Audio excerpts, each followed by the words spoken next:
स्वामी विवेकानंद।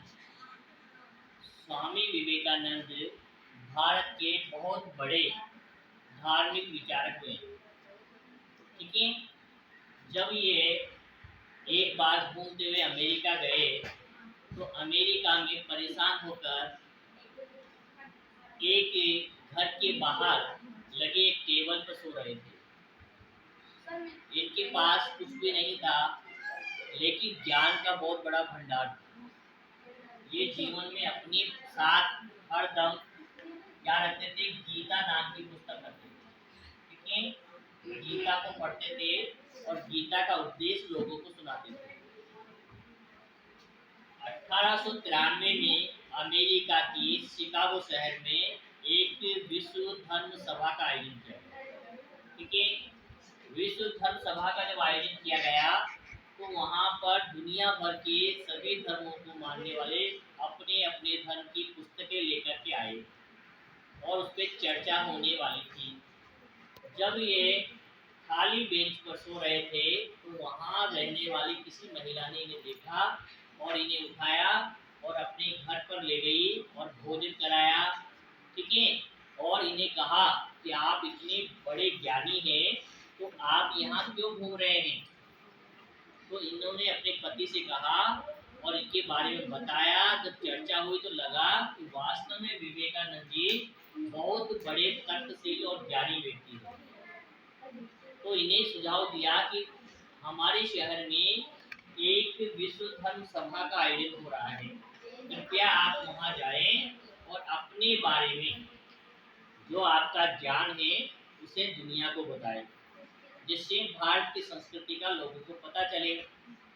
तो यह उस धर्म सभा में जाते हैं और वहाँ पर कार्यक्रम से पहले अनाउंस होता है कि सभी व्यक्ति अपने अपने धर्म की पुस्तकों को यहाँ पर जमा कराएं और बारी आने पर अपनी पुस्तक के बारे में सभा के अंदर भाषण देकर बताएं कि उनकी धर्म की क्या विशेषता है, क्यों उसे लोग माने।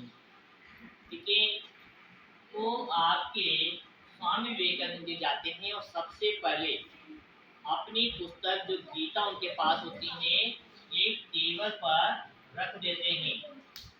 जब टेबल पर पुस्तक रख देते हैं उनके बाद नियमित रूप से दूसरे धर्म के लोग जाते हैं और बारी बारी से एक के बाद दूसरी पुस्तक, तीसरी पुस्तक और इस प्रकार से कई किताबों के ढेर लगा देते हैं। जब वो सभा में बैठे रहते हैं तो उनमें से एक अंग्रेज उठ करके आता है और स्वामी जी से कहता है कि आपकी औकात इतनी कमजोर है कि आप हरदम सबसे पीछे रहते हैं। आप हरदम सबसे पीछे रहते हैं।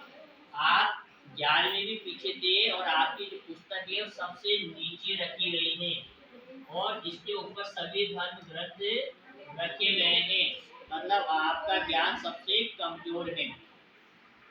इसका जवाब स्वामी जी उन्हें देते हैं कि मित्र, आप देखिए कि जितनी भी ज्ञान की पुस्तकें हैं उन सब ज्ञान की पुस्तकों से ज्ञान छनते हुए किस पर आ रहा है? हमारे भारत की जो गीता पुस्तक रखी है उसके अंदर समा रहा है।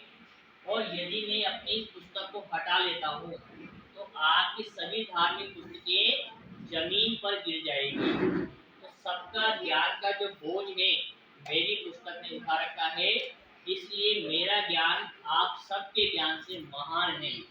और उन्होंने जब संबोधित किया तो सभी लोग नींद में चले गए थे और सुनते सुनते दिन भर आलसी हो गए थे और नींद निकालने लगे थे।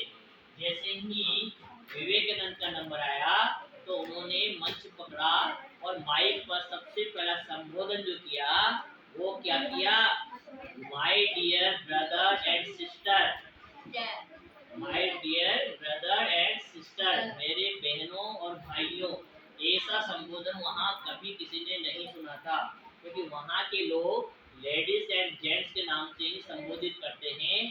तो जब स्वामी जी ने अपनी बात कहना शुरू किया तो सारे लोग मंत्र मुक्त हो गए और लगभग 5 घंटे तक उनका भाषण चलता रहा, जो आज भी विश्व के इतिहास के पन्नों में लिखा गया है, तो शिकागो के सम्मेलन का सबसे महत्वपूर्ण लेख कहा जाता है। और स्वामी जी ने अपनी भारतीय संस्कृति को विश्व के लोगों को बताया, तब जाकर अंतिम निष्कर्ष में शिकागो में तय हुआ कि हम जो मिशनरियों को भारत में भेजते हैं अपने ईसाई धर्म के प्रचार के लिए, वो सब बेकार हैं, क्योंकि भारत के लोग तो धर्म के मामले में हमसे पहले ही बहुत अधिक आगे हैं। आज ये बात स्वामी जी के भाषण को सुनने के बाद सारी दुनिया को पता चल रही है। ठीक है, धन्यवाद।